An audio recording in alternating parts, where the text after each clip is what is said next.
Walk into any room and you'll see it. The loudest person dominating the conversation. Talking, laughing, commanding attention. And then there's the quiet person in the corner. Not saying much, just watching, listening. And here's the strange part. The loud person feels threatened by them. Not consciously, not in a way they'd admit, but you can see it. The way they try harder when the quiet person is around. The way they get uncomfortable with the silence. The way they need the quiet person to react, to validate, to engage. And when they don't, it bothers them. This isn't about introversion versus extroversion. This is about power and the psychology behind why silence is one of the most intimidating forces in any social interaction. If you're a quiet person who's been told you're intimidating and you don't understand why, this video will explain it. And if you're a loud person who feels weird around quiet people, this will show you what's actually happening. Here's the first reason quiet people intimidate loud people. Information asymmetry. When someone talks a lot, they're giving you data. Lots of data. What they think, what they feel, what they care about, what bothers them, what makes them happy.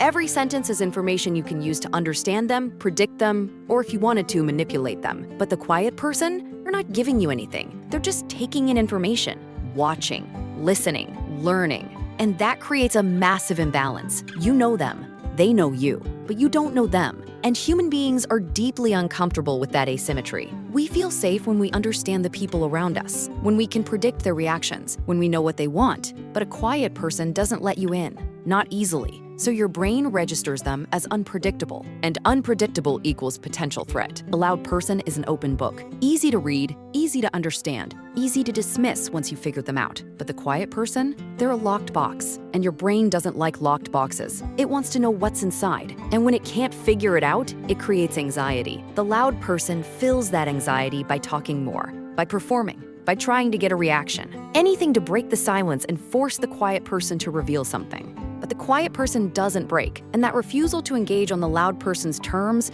feels like rejection, like control, like power. The second reason is validation. Loud people need external validation to feel secure. That's not an insult. It's just a pattern. When you're loud, when you dominate conversations, when you're always performing, you're seeking confirmation that you're interesting, funny, smart, valuable. You're looking for reactions, laughter, agreement, attention. And most people give it to you. They laugh at your jokes, they nod along, they engage, and that feedback loop confirms that you're doing well, you're being received positively. But the quiet person doesn't give you that feedback. They might smile, they might nod occasionally, but they're not giving you the enthusiastic validation you're used to. And your brain interprets that as judgment. If they're not laughing, they must think you're not funny. If they're not engaging, they must think you're not interesting. If they're not reacting, they must be criticizing you in their head. And that creates insecurity, because the truth is, you don't know what they're thinking. They might be enjoying the conversation, they might respect you, you might just process things internally. But without the external feedback, your brain assumes the worst. And loud people hate that feeling. So they try harder,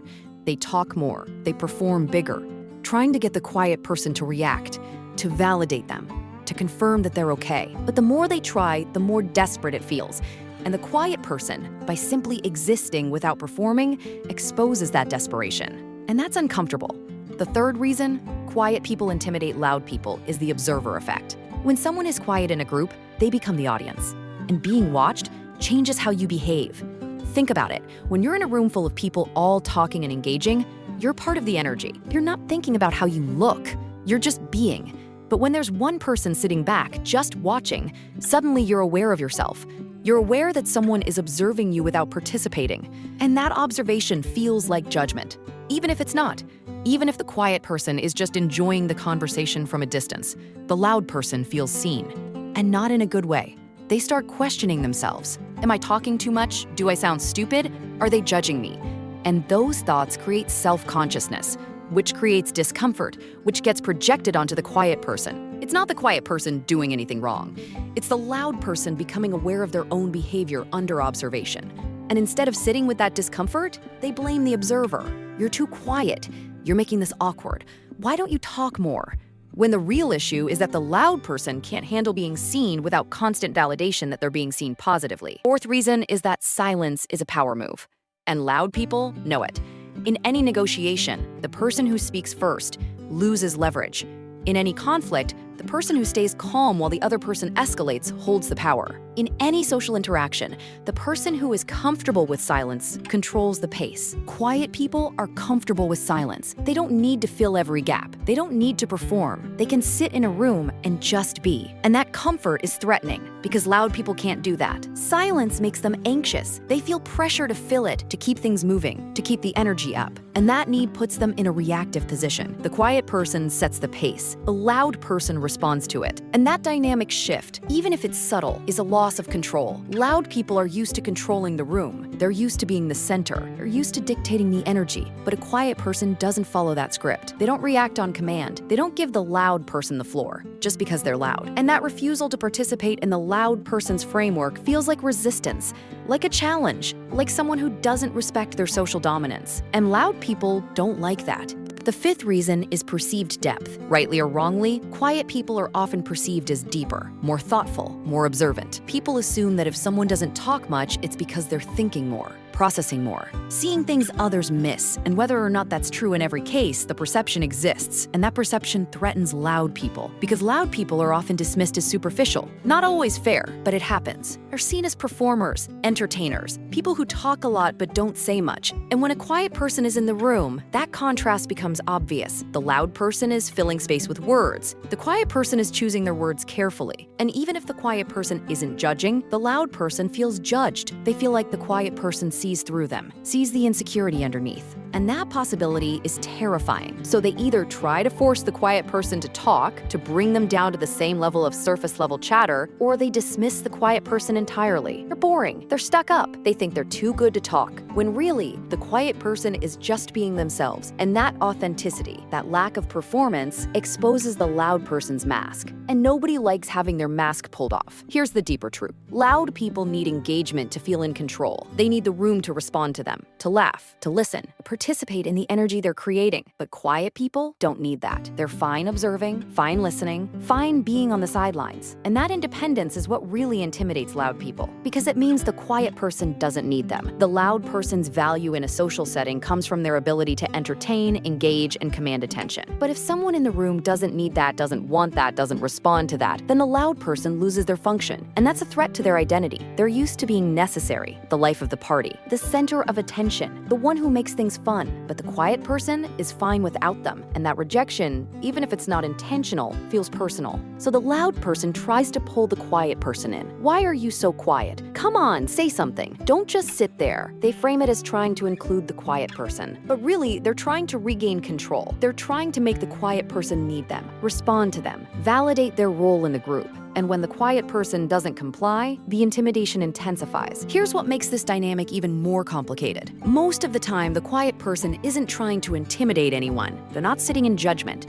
They're not strategically withholding validation. They're not playing a power game. They're just being quiet, because that's how they process the world. They observe, they think, they listen. They don't feel the need to fill silence because silence isn't uncomfortable for them. But loud people project their own discomfort onto the quiet person. They assume the quiet person is quiet for the same reasons they would be quiet. As a strategy, as judgment, as rejection. When in reality, the quiet person is just existing in their natural state. And that misinterpretation creates a loop. The loud person feels intimidated, they act more aggressively to compensate. The quiet person notices the aggression and pulls back further. The loud person interprets that as more judgment, and the cycle continues. Neither person is wrong. They're just operating from completely different frameworks. The loud person needs external engagement to feel secure. The quiet person needs internal space to feel secure. And when those two needs collide, the loud person feels threatened. Not because the quiet person is doing anything to them, but because the quiet person's existence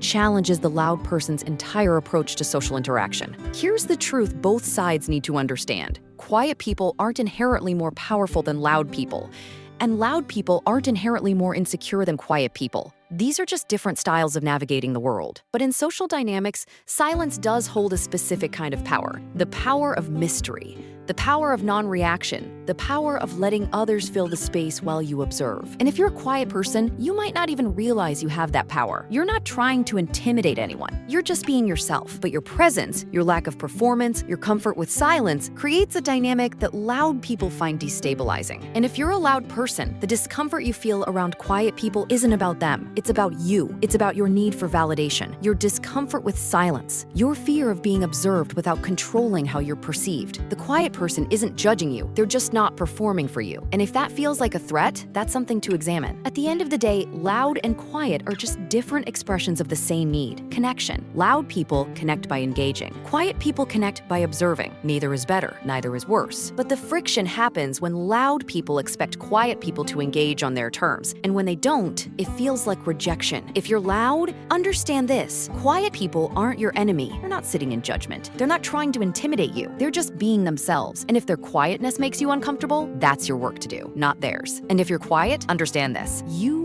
don't owe anyone performance. You don't owe anyone engagement. You don't owe anyone an explanation for why you're quiet. Your presence is enough. And if someone feels intimidated by that, that's not your problem to fix. The most powerful thing you can do in any social situation is be comfortable with who you are, whether that's loud or quiet. And the moment you stop needing everyone else to match your energy, you stop feeling threatened by people who don't.